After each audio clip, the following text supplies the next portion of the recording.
বন্ধুরা, আমি চুচুড়ার সৌম্য। আমি চলে এলাম আমার প্রজেক্ট ফিফা ওয়ার্ল্ড কাপ 2026 সাথে চুচুড়ার সৌম্য নিয়ে।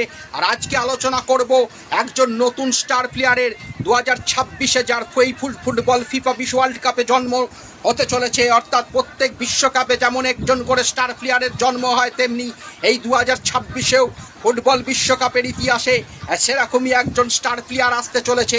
আর তিনি হলেন লামিন ইয়ামাল।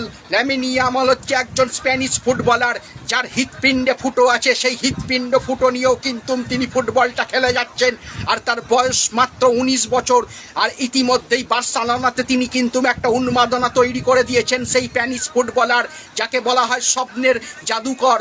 অর্থাৎ তার পায়ে রয়েছে বিভিন্ন রকমের ড্রিবলিং এবং অপোনেন্টকে পরাস্ত করার জন্য তার মধ্যে যথেষ্ট ক্ষমতা রয়েছে। আর সম্ভাব্য এইবারের নতুনদের মধ্যে, নতুন প্রজন্মের মধ্যে স্টার প্লেয়ার হতে চলেছেন এই লামিন ইয়ামাল। এখন দেখার বন্ধুরা কতটা কি হয়।